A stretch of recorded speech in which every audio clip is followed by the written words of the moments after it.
Halo anak-anak kelas 6, semoga semuanya dalam keadaan sehat ya. Sebelum belajar, jangan lupa berdoa dan siapkan alat tulis serta buku kalian.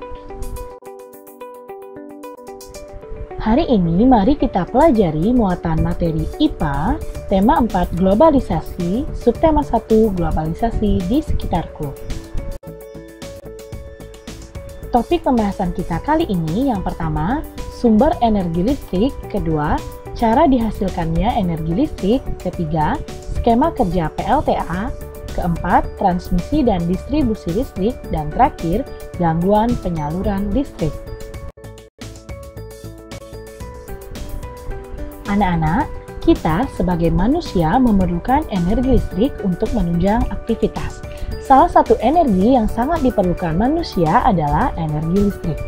Energi listrik bermanfaat bagi manusia seperti untuk menghidupkan barang-barang elektronik dan menyalakan penerangan atau lampu.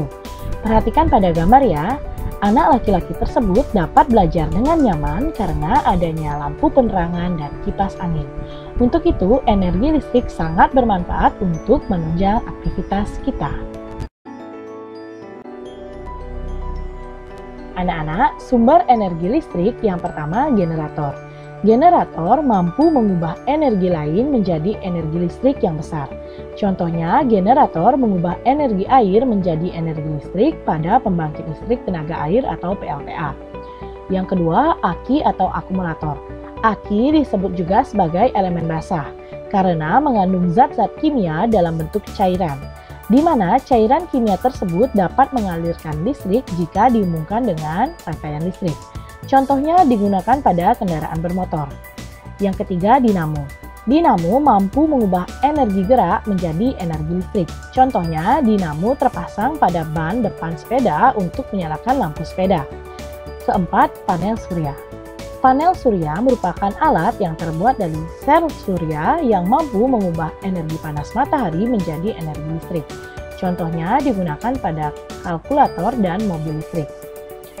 Baterai atau elemen kering disebut juga sebagai elemen kering karena mengandung zat-zat kimia dalam bentuk serbuk kering, di mana serbuk kimia tersebut dapat menghasilkan listrik jika kutub positif dihubungkan dengan kutub negatif melalui rangkaian listrik.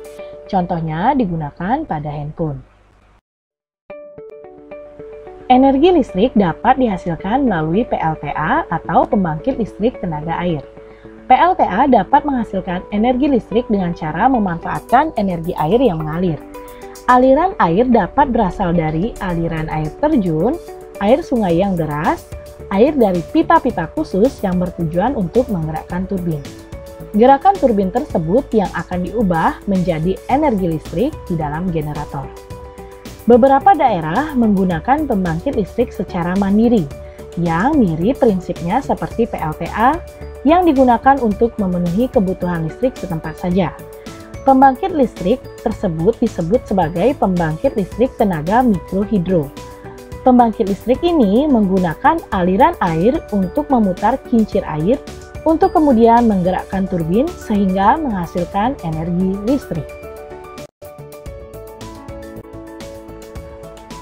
Anak-anak, perhatikan skema kerja PLTA berikut.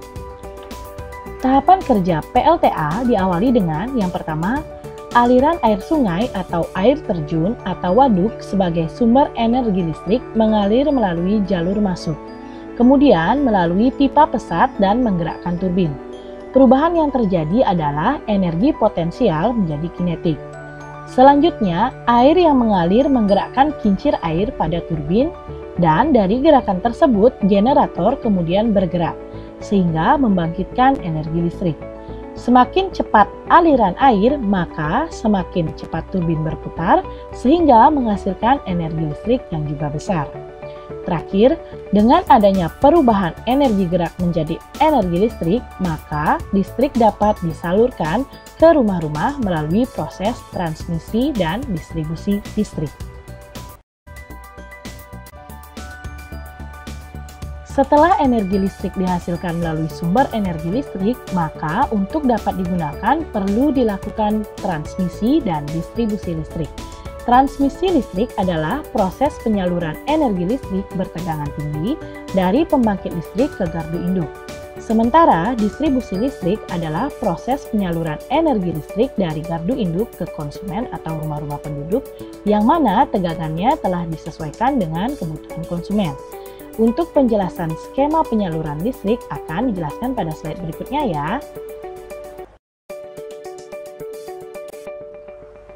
Anak-anak, perhatikan terlebih dahulu skema penyaluran energi listrik atau transmisi dan distribusi listrik berikut.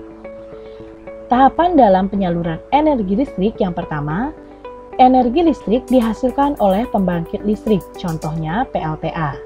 Selanjutnya, energi listrik disalurkan melalui kabel-kabel besar yang terpasang di menara saluran udara tegangan ekstra tinggi atau SUTEP, karena energi listrik yang dihasilkan bertegangan tinggi.